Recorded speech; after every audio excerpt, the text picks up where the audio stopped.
సుదర్శన్ నాయుడు తెలుగుదేశం పార్టీకి విజయాన్ని అందజేస్తున్నారు.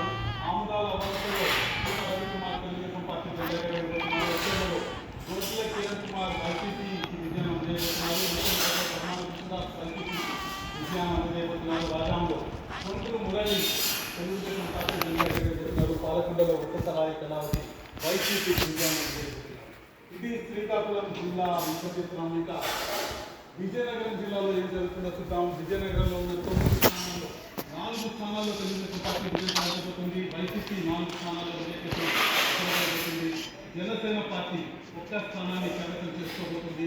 ఇక్కడ చూస్తే కురుపాం, పార్వతీపురం, పాలూరు, చీకపల్లి వైసీపీ కైవసం చేసుకోబోతుంది. కురుపాంలో పాముల పుష్ప శ్రీవాణి, పార్వతీపురంలో అలజండి జోగారావు, పాలూరులో పీడిక రాజేంద్ర, చీకులపల్లిలో బొత్స సత్యనారాయణ విజయం సాధించబోతున్నారు వైసీపీ తరఫున. ఇక బొబ్బిలి స్థానాన్ని టీడీపీ కైవసం చేసుకోబోతుంది. గజపతినగరం స్థానాన్ని కూడా టీడీపీ కైవసం చేసుకోబోతుంది. కొండపల్లి శ్రీనివాస్ విజయం సాధించబోతున్నారు. నెల్లిమర్లలో లోక మాధవి జనసేన పార్టీకి విజయం అందజేయబోతున్నారు. విజయనగరంలో అతిథి గజపతిరాజు, ఎక్స్పోలో కోర్ల లక్ష్మణ్ విజయం సాధించబోతున్నారు. ఇక్కడ ఒక చిన్న విషయం చెప్పాలి. విజయనగరం విషయంలో విజయనగరంలో బొత్స సత్యనారాయణ స్వల్ప ఆధిక్యతతో ఉన్నారు. చాలా తీవ్రమైన పోటీని ఎదుర్కొంటున్నారు. ఎన్నికల సమయంలో 1.3% మాత్రమే బొత్సకి సమీప తెలుగుదేశం ప్రత్యర్థికి మధ్య కనిపించింది. కాబట్టి బొత్స గెలుపు కాస్త ప్రమాదంలో ఉన్నట్టే కనిపిస్తుంది. విజయనగరం జిల్లా తర్వాత మరొక ప్రధానమైన జిల్లాతో విశాఖ జిల్లా. విశాఖ జిల్లాలో ఉన్న 15 స్థానాల్లో తెలుగుదేశం పార్టీ 8 స్థానాల్లో విజయం సాధించబోతుంది. వైసీపీ 2 స్థానాల్లో విజయం సాధించబోతుంది.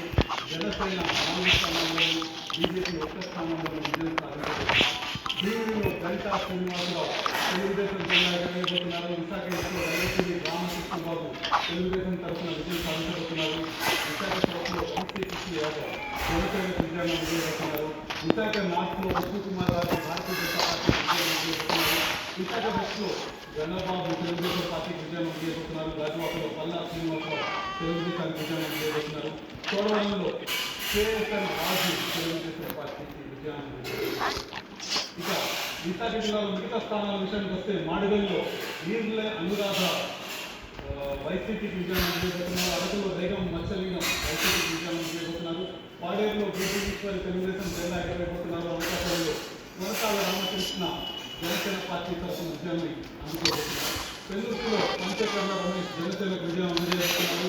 కలమంచుల్లో సుందరపు విజయ్ కుమార్ జనసేన తరఫున గెలవబోతున్నారు. పాయకరావుపేటలో వంగలపూడి అనిత తెలుగుదేశం విజయ కేతనాన్ని ఎగరవేయబోతున్నారు. నర్సీపట్నంలో అయ్యన్న పార్టీలు విజయాన్ని సాధించబోతున్నారు. ఇది ప్రధానంగా విశాఖ జిల్లాలో ఉన్న 15 సీట్ల విజయం. విశాఖ జిల్లా తర్వాత తూర్పుగోదావరిలో ఉన్న 19 స్థానాలు చాలా కీలకమైనవి. ఆంధ్రప్రదేశ్ ఫలితాల విషయంలో మొత్తం ఆంధ్రప్రదేశ్ ఫలితం కూడా తూర్పుగోదావరి ఫలితం మీద ఆధారపడింది. తూర్పుగోదావరిలో ఉన్న 19 స్థానాల్లో తెలుగుదేశం 10 స్థానాల్లో, తెలుగుదేశం మిత్రపక్షం జనసేన 5 స్థానాల్లో, వైసీపీ 4 స్థానాల్లో విజయం సాధిస్తున్నాయి. తెలుగులో దాడిశెట్టి రాజా వైసీపీ తరఫున, ప్రతిపాడులో కరుపుల సత్యప్రభ తెలుగుదేశం తరఫున, పిఠాపురంలో పవన్ కళ్యాణ్ జనసేన అధినేత విజయం అందజేస్తున్నారు. కాకినాడలో నానాజీ జనసేన జెండా ఎగరవేస్తున్నారు. పిఠాపురంలో నిమ్మకాయల రాజా తెలుగుదేశం